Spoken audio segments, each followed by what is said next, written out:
ஒரே ஒரு வார்த்தையில நன்றி அப்படின்னு சொன்னா போதுமா? நீங்க எல்லாரும் எனக்கு ஆதரவு கொடுத்ததுக்கு நன்றின்னு மட்டும் சொல்ல என்னால முடியல. கண்டிப்பா உங்க எல்லாருக்கும் உண்மையா இருப்பேன். ஏன்னா நீங்க பண்ணது சாதாரண விஷயம் இல்லை. ஏதோ ஒரு மூலையில எங்கேயோ ஒரு கிராமத்துல இருக்கிற என்ன நம்பி உங்களால முடிஞ்ச பண உதவியை பண்ணீங்க.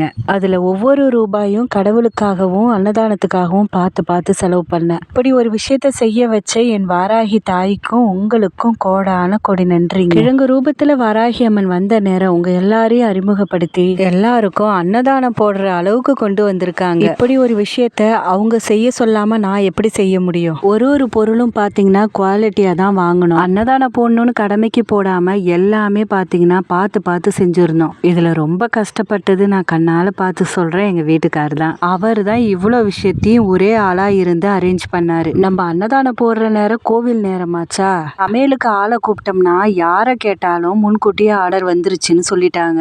என்ன சொல்றதுன்னே தெரியல. நாங்களே சமைக்கலான்னு பார்த்தா எவ்வளவு தடவை செய்ய முடியும்? சமையல் வேலையை பாக்குறதா சாமிக்கு செய்யறத பாக்குறதான்னு குழப்பமாவே இருந்துச்சு. நம்புறீங்களோ இல்லையோ, அன்னதானம் போடுற காலை நேரத்துல தான் ஒருத்தர்கிட்ட சொன்னோம். நல்ல வேலை அவருக்கு எந்த ஆர்டரும் இல்ல, கூப்பிட்ட நேரத்துக்கு வந்துட்டாரு. கடைசி நேரம் வரைக்கும் நாங்களே செய்யலான்னு முடிவுக்கே வந்துட்டோம். எந்த ஒரு விஷயமா இருந்தாலும் செஞ்சு பார்த்தாதான் தெரியும்னு சொல்லுவாங்க இல்லையா? உண்மையாவே சொல்றேன், அன்னதானம் போடுறாங்களே அது சாதாரண விஷயம் இல்லைங்க. ஒரு விஷயமும் பார்த்து பார்த்து செய்யறதுக்குள்ள பாடாப்பட வேண்டியதா போயிடுச்சு. நம்ம செய்யற விஷயத்துல குறை வந்துடக்கூடாது, அதுதான் முக்கியம். அன்னதானம் நம்ம எல்லையில இருக்கிற எல்லப்பிடாரி சாமி முன்னாடி தான் எல்லாமே செஞ்சோம். அதனால சூழருக்கு அவங்களுக்கு நல்லபடியா அபிஷேகம் பண்ணிட்டு எல்லா சாமிக்கும் புது ட்ரெஸ் வாங்கியிருந்தோம். சமைச்ச சாப்பாடை எல்லாமே எடுத்து நம்ம எல்லா தெய்வங்களுக்கு படைச்சிட்ட பிறகுதான் எல்லாருக்கும் அன்னதானம் போட ஆரம்பிச்சோம். முதல்ல அக்கம் பக்கத்துல இருக்கிறவங்க எல்லாரையும் கூப்பிட்டுக்கிட்டோம். எல்லாருமே கோவில் படையில இருந்து அன்னதானம் வரைக்கும் கலந்துக்கிட்டாங்க. அன்னதானம் எல்லாருக்கும் போடுறதுனால முடிஞ்ச அளவுக்கு தான் வீடியோ கவர் பண்ண முடிஞ்சது. திடீர்னு பாத்தீங்கன்னா எங்க இருந்து தான் இவ்வளவு பேர் வந்தாங்கன்னு தெரியல, நிறைய பேர் வந்துட்டாங்க. ஒரு 200 பேருக்கு மேலேயே தான் வந்திருப்பாங்க. நல்ல வேலை எல்லாமே அதிகமா தான் செஞ்சிருந்தோம். குறை இல்லாம எல்லாரும் திருப்தியா சாப்பிட்டாங்க. வீடியோலயும் சொல்லி இருப்பேன், நாங்க யோசிச்சது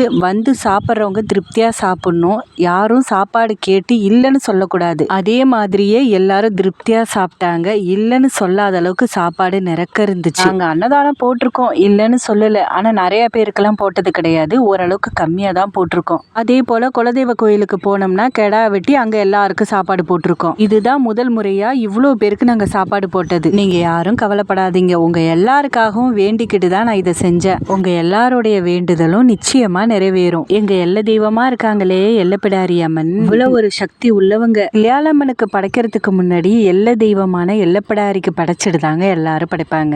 இது பல 100 ஆண்டா நடக்கிற விஷயங்க. இது வரைக்குமே நம்ம எல்லையில இருக்கிற எல்லப்பிடாரிக்கு ஒரு காவை கொடுத்துட்டு தான் நம்ம கிள்ளியாளம்மன் கிட்டயே நேரா போவாங்க. கிராமத்துல இது வரைக்கும் அந்த சடங்குலாம் மாறாம நடந்துகிட்டு தாங்க இருக்கு. அதனாலதான் எல்லாருக்கும் நல்லது நடக்கணும்னு சொல்லிட்டு எல்லையில இருக்கிற என் தெய்வத்தை படைச்சிட்டு தாங்க இந்த அன்னதானத்தையே ஆரம்பிச்சோம். இப்பதாங்க நம்ம சிலையா செதுக்குறோம். அப்பெல்லாம் ஏது ஒரு கல்லை நட்டு வச்சுட்டாலே சாமி தானே. இப்ப நீங்க பாக்குறீங்களே, இவங்க தான் எல்லப்பிடாரி. தெய்வத்தோட நம்பிக்கை நிறைஞ்ச இடம்னா எது சொல்லுங்க பாப்போம்? கிராமம் தான். அவங்கவுங்க வீட்லயும் ஏதாவது ஒரு சுப நிகழ்ச்சி நடக்குதுன்னு வச்சுக்கிங்க, போய் எல்லா தெய்வத்தை நல்லா படையல் போட்டு அவங்கள நல்லா குளிர வச்சுட்டு தான் அடுத்த விஷயத்தையே பார்ப்பாங்க. அது உண்மையாவே சரியா அமையும், சரியா போகும். அது 100% எல்லாருக்கும் நம்பிக்கை இருக்கு.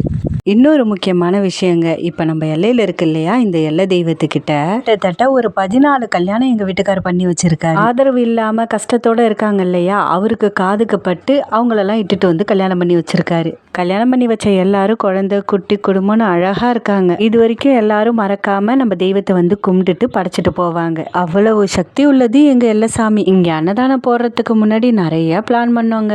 அன்னதானம் எல்லாம் செஞ்சு எடுத்துட்டு போய் டெம்போல வச்சு ரோடு பக்கம் கொடுத்துடலாமான்னு நினைச்சோம். இல்லாம ஒரு 2-3 கோவில்ல எல்லாம் படைக்கிறாங்க, இங்கேயும் சொல்லி வச்சிருந்தோம். அவங்க என்ன சொன்னாங்கன்னா, நீங்க அமௌண்டா கொடுத்துருங்க, நாங்க எல்லாம் சமையல்லாம் செஞ்சிடறோம் அப்படின்னு சொன்னாங்க. எங்க மனசுக்கு எதுவுமே ஒத்து வரலங்க. இவ்வளவு பேரும் எங்களை நம்பி இவ்வளவு கஷ்டத்திலையும் உங்களால முடிஞ்ச உதவியை நீங்க பண்ணிருக்கீங்க. அதுல ஒரு துளி கூட வீண் செலவு ஆகக்கூடாது. அதனாலே தான் எல்லா விஷயத்தையும் நாங்க எடுத்துக்கட்டி செஞ்சது. வந்த பெண்கள் எல்லாருக்கும் வெத்தலைப்பாக்கு, வளையல், குங்குமம், மஞ்சள் எல்லாமே வச்சு கொடுத்தோம். ஆக மொத்தத்துல எல்லாமே நிறைவா முடிச்ச மாதிரி இருந்துச்சு. போச்சுங்க. இதுல ஒரே ஒரு விஷயம் தான் எங்களால செய்ய முடியாம போச்சு. எல்லாரும் கொஞ்சம் அதிகமா அனுப்பியிருந்தீங்கன்னா முருகர் கோவிலுக்கு செய்யறோம்னு சொல்லி வாக்கு கொடுத்துட்டோம். அதுதான் கொஞ்சம் மனசு கஷ்டமா இருந்துச்சு. அதுக்கப்புறம் 3வது நாள் படைப்பாங்க இல்லையா, கும்பம் படையல் படைப்பாங்க இல்லையா, அதுக்கு செய்யறோம்னு சொல்லி இருக்கோம். ஏதாவது அரேஞ்ச் பண்ணி செஞ்சிடணும். உங்களை நம்பி அனுப்புனீங்க, உங்கள் சார்பா எல்லாமே முடிச்சிட்டோம். அதுக்கப்புறம் நம்ம வராகி அம்மனுக்கு ஸ்பெஷல் படையல் போடணும் இல்லையா, இந்த வேலை எல்லாமே முடிச்சிட்டு நேரா வராகி அம்மனுக்கு எல்லாமே செய்ய போயிட்டேன். அதுக்கப்புறம் அம்மாக்கு பிடிச்ச சக்கரவள்ளி கிழங்கு, மரவள்ளி கிழங்கு எல்லாம் வேக வச்சுட்டு தனியா அவங்களுக்காக சக்கரை பொங்கல் செஞ்சுக்கிட்டேன். அம்மாக்கு படையல் வேலை எல்லாமே நான் தாங்க செஞ்சேன். வாராகி அம்மனுக்கு படைக்கணும், சீக்கிரமா வந்து கூட மாட வேலை பாருங்கன்னு சொல்லி என் வீட்டுக்கார கூப்பிட்டேன். இன்னும் கொஞ்சம் விட்டா நான் மயக்கடிச்சு கீழே விழுந்துருவோம் போல, நீயே எல்லாமே செய்யி, எனக்கு ரொம்ப டயர்டா இருக்கு அப்படின்னு சொல்லிட்டாரு. நான் என்னமோ உக்காந்து இருந்த மாதிரி அப்படி சொல்றாருங்க. அப்படி சொல்லிட்டு அப்புறம் அவரே வந்துட்டாரு. அதுக்கப்புறம் 2 பேரும் சேர்ந்து என் தாய்க்கு அழகா அலங்காரம் பண்ணி எல்லாமே ரெடி பண்ணியாச்சு. எல்லாருக்கும் கொடுக்கறதுக்காக வளையல் நிறைய வாங்கி வச்சிருக்கேன். நம்ம எல்லையில இருக்கிற எல்லா தெய்வத்துக்கும் கொஞ்சம் வளையல் வச்சு படைச்சேன். அங்கேயும் பழம் தனியா ஒரு தட்டு வச்சு படைச்சிட்டேன். நம்ம கிழங்கு ரூபத்துல வந்த வராகி அம்மனுக்கும் எல்லாமே தனியா வச்சு படைக்கிறதுக்கு அரேஞ்ச் பண்ணிட்டேன். இதுல ஒரு ஸ்பெஷல் என்னன்னு கேட்டீங்கன்னா, அம்மாவுக்கு மாலை ரெடி பண்ணியாச்சு. உங்க கழுத்துக்கு மாலை போட்டு பார்த்தா அழகா இருக்கும் இல்லையா, அம்மாக்கு மட்டும் தனியா ஒரு மாலை வாங்கிட்டேன். அப்புறம் உங்க எல்லாருக்கும் கொடுக்கறதுக்கு நிறைய வளையல், மஞ்சள், குங்குமம் எல்லாமே இருக்கு. சித்ரா பௌர்ணமின்றது ரொம்ப சிறப்பான நாள். இந்த நாள்ல அம்மா கிட்ட வச்சு நல்லபடியா வேண்டிக்கிட்டு கொடுக்கலான்னு இருக்கோம். நிறைய பேர் அம்மாவுடைய வளையல வாங்குறாங்க. அதுவும் முக்கியமா எனக்கு மனசுக்கு திருப்தியா இருக்கிற ஒரே விஷயம் என்ன தெரியுமா, 10 வருஷம் 15 வருஷம் 20 வருஷம் கூட குழந்தை இல்லாம இருக்கிறவங்க வளையல் வாங்குறாங்க. உங்க சொன்ன விஷயம் என்ன தெரியுமா, அம்மாவுடைய வளையல வாங்கின உடனே இது வரைக்கும் இல்லாத ஒரு நம்பிக்கை எங்களுக்கு வந்துருச்சு. இவ்வளவு வருஷம் ஆயிடுச்சே, இனிமேவா நமக்கு குழந்தை இருக்க போகுதுன்னு நம்பிக்கை இழந்து இருந்தோம். அம்மாவுடைய வளையல் கைக்கு வந்த உடனே கண்டிப்பா நமக்கு குழந்தை இருக்கும் அப்படின்ற ஒரு நம்பிக்கை வந்துருச்சுங்க அப்படின்னு சொல்றாங்க. அம்மா எதுக்குங்க இந்த நம்பிக்கையை கொடுக்கணும், குழந்தை பாக்கியம் கொடுக்கறதுக்கு தான் இந்த நம்பிக்கையை கொடுத்துருக்காங்க. நம்பிக்கை கொடுத்தவங்களுக்கு பாக்கியம் கொடுக்க தெரியும். அதே போல சில சகோதரிகளாம் என்கிட்ட ஷேர் பண்ணாங்க, சிஸ்டர் நீங்க அனுப்பின அந்த கொரியர் என் கையில தொட்ட உடனே எனக்கு என்னமோ மாதிரி ஆயிடுச்சு, அவ்வளோ ஒரு பாசிட்டிவா அதுல இருக்கு அப்படின்னு சொன்னாங்க. நம்ம கிட்ட ஒரு வைப்ரேஷன் இருக்குங்க, அது நெகட்டிவும் தெரியும் பாசிட்டிவும் தெரியும். அந்த ஒரு டப்பிக்குள்ள என்ன இருக்க போகுது, அப்படி என்ன உங்களுக்கு அந்த பாசிட்டிவ் வரப்போகுது சொல்லுங்க பாப்போம். அம்மா வீட்டுக்கு வந்த அந்த பாசிட்டிவா அவங்க உணர்ந்திருக்காங்க.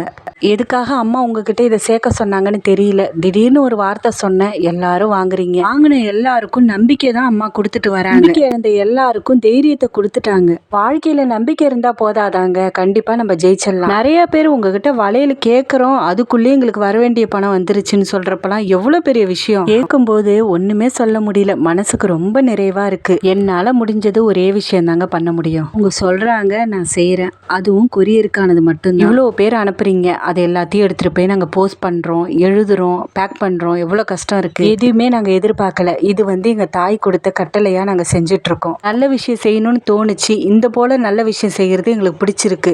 இதுக்கே சில பேர் பே பண்ணவும் மாட்றாங்க. எவ்வளோ பேருக்கு நான் சும்மாவே கொரியர் அனுப்பியிருக்கேன். சில சகோதரிகள் சேர்த்தும் போடுறாங்க. அதை வச்சு அம்மாவுக்கு நான் படைச்சுக்கிறேன், சில பேருக்கு உதவியும் பண்றேன். இது வரைக்கும் என்னால முடிஞ்சதை நான் செஞ்சுட்டு தாங்க வரேன். அம்மாவுக்கு நீங்க பொருளா வாங்கி கொடுத்தாலும் பிரச்சனை இல்லை, அதுவும் அம்மாவுக்கு பயன்பட தான் போகுது. ஆக மொத்தத்துல நீங்க செய்யற உதவி எல்லாமே அம்மாவை போய் சேரும்.